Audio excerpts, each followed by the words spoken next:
Assalamualaikum warahmatullahi wabarakatuh. Perkenalkan, nama saya Amanda Amelia dengan NIM A1J22325, Prodi Sastra Indonesia, Fakultas Keguruan dan Ilmu Pendidikan Angkatan 2023. Baik, di sini saya akan membuat video hasil review artikel yang berjudul Analisis Kesantunan Berbahasa dalam Naskah Serat Dongeng Barmadaya dengan dosen pengampu Ibu Julisa SPDI M.Hum. Dengan identitas artikel, nama penulis Pratnya Paramita Hapsari Harsono Sawitri Sri Harjono Basuki. Jumlah halaman 5 halaman. Tahun terbit 2022. Baik, di dalam artikel ini ada permasalahan. Apa saja permasalahannya? 1. Prinsip-prinsip kesantunan berbahasa. 2. Bagaimana bentuk penerapan prinsip-prinsip tersebut. 3. Apakah penggunaan bahasa dalam naskah serat dongeng Barmadaya memperlihatkan 6 maksim? Yang keempat, bagaimana hasil analisis penerapan prinsip-prinsip tersebut? Jadi, masalah utama dari permasalahan ini adalah untuk menganalisis dan mengidentifikasi bentuk penerapan prinsip-prinsip kesantunan berbahasa dalam naskah serat dongeng Barmadaya. Tujuan utama dari penelitian ini adalah untuk menganalisis dan mendeskripsikan penerapan prinsip-prinsip kesantunan berbahasa dalam serat dongeng Barmadaya dengan pendekatan ilmu pragmatik. Metode yang digunakan dalam penelitian ini adalah menggunakan metode kuantitatif. Mengapa menggunakan metode itu? Karena berdasarkan fenomena dan fakta dengan menggunakan teknik pengumpulan data dan analisis data tertentu untuk menjawab permasalahan penelitian ini. Hasil dari penelitian artikel ini adalah mengidentifikasi dan memberikan contoh jenis-jenis prinsip kesantunan berbahasa yang terkandung dalam naskah serat dongeng Barmadaya berdasarkan karakter teori kesantunan berbahasa menurut Leach, yaitu ada 6. Yang pertama itu ada maksim kebijaksanaan, yang kedua ada maksim kedermawaan, yang ketiga ada maksim pujian, yang keempat ada maksim kerendahan hati, yang kelima ada maksim kesepakatan, dan yang keenam ada maksim kesimpatian. Kelebihan dari artikel ini adalah fokus penelitian yang jelas dan menganalisis kesantunan berbahasa dalam serat dongeng Barmadaya dengan pendekatan pragmatik. Penggunaan metode penelitian yang relevan dan kuantitatif dengan sumber data, penelitian, teknik pengumpulan data, dan analisis data yang tepat. Kekurangan dari artikel ini adalah belum ada pembahasan kritik terhadap teori dan hasil penelitian. Sumber yang dikutip kurang beragam dan jarang mengekspos para ahli. Kesimpulan dari artikel ini adalah penelitian ini mendeskripsikan bentuk-bentuk prinsip kesantunan berbahasa dalam naskah serat dongeng Barmadaya melalui pendekatan pragmatik, dan hasilnya menunjukkan ada 6 maksim penerapan kesantunan berbahasa menurut Leach. Hasil review artikel yang kedua yang berjudul Naskah Irsyatul Syam, Sunting Teks beserta kajian pragmatik. Identitas artikel, nama penulis Muhammad Isnaini Al-Kasiyu, judul artikel Naskah Irsyatul Syam, jumlah halaman ada 12 halaman. Permasalahan utama dalam artikel ini adalah terkait dengan kesulitan merekonstruksi teks kuno, integrasi pendekatan, serta pengungkapan makna dan manfaat teks secara akurat. Tujuan penelitian dalam artikel ini adalah agar setelah mengkaji, manusia dapat memahami dan mengamalkan ajaran-ajaran yang terkandung dalam naskah tersebut yang masih relevan dengan kehidupan masyarakat pada saat ini. Metode penelitian dalam artikel ini menggunakan metode filologi edisi diplomati untuk menyunting teks analisis yang jelas makna dengan pendekatan pragmatik untuk mengetahui fungsi dan manfaat teks bagi pembaca.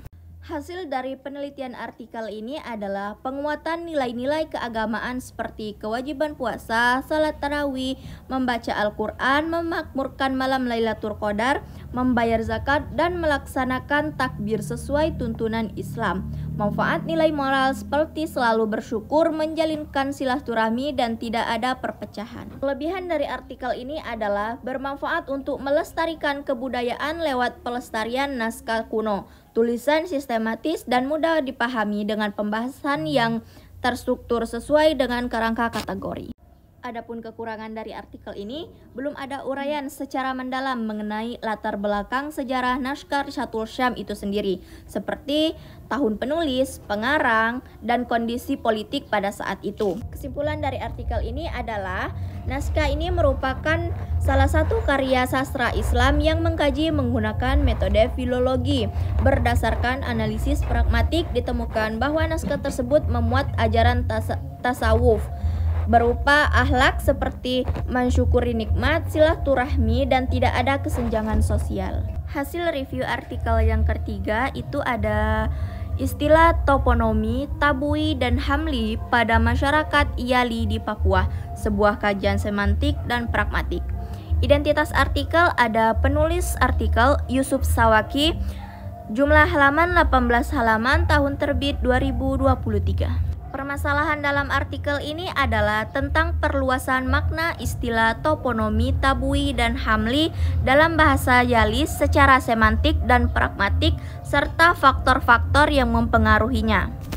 Tujuan dari penelitian ini adalah dari artikel ini untuk mengkaji secara semantik dan pragmatik pada dua kata toponimi dalam bahasa Yali, yaitu kata tabui yang berarti panas, dalam kata hamli yang berarti dingin. Artikel ini bertujuan untuk menggambarkan perluasan makna kedua kata tersebut secara semantik dan pragmatik. Metode yang digunakan dalam artikel ini adalah analisis linguistik, khususnya semantik dan pragmatik dengan pendekatan kuantitatif. Mengapa menggunakan pendekatan kuantitatif?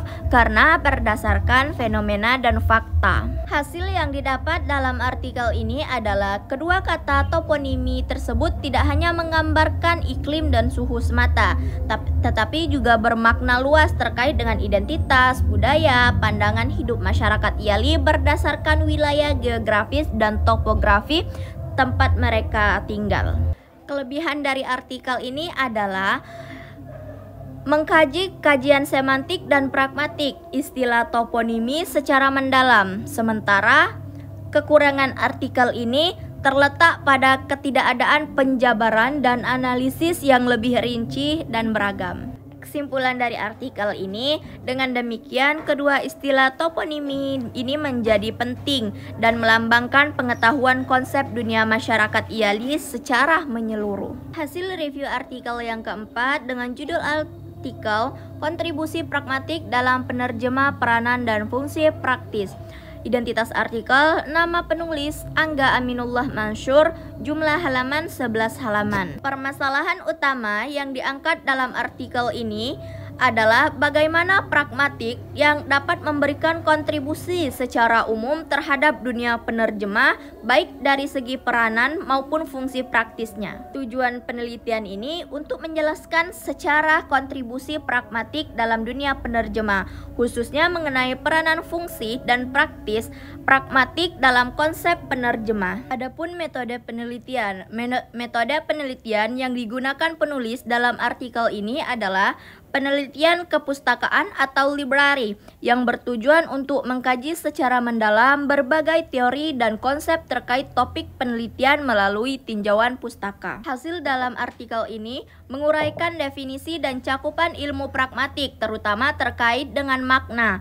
Dibedakan antara makna pragmatik dan makna semantik. Kelebihan artikel ini mengulas secara luas mengenai konsep dan ruang lingkup ilmu pragmatik sebagai dasar teori untuk pembahasan selanjutnya, mengangkat isu penting tentang kontribusi pragmatik dalam penerjemah secara menyeluruh, baik dari segi peranan maupun fungsi. Kekurangan dari artikel ini adalah belum ada contoh kasus nyata penerjemah untuk lebih memperkuat pemahaman teori.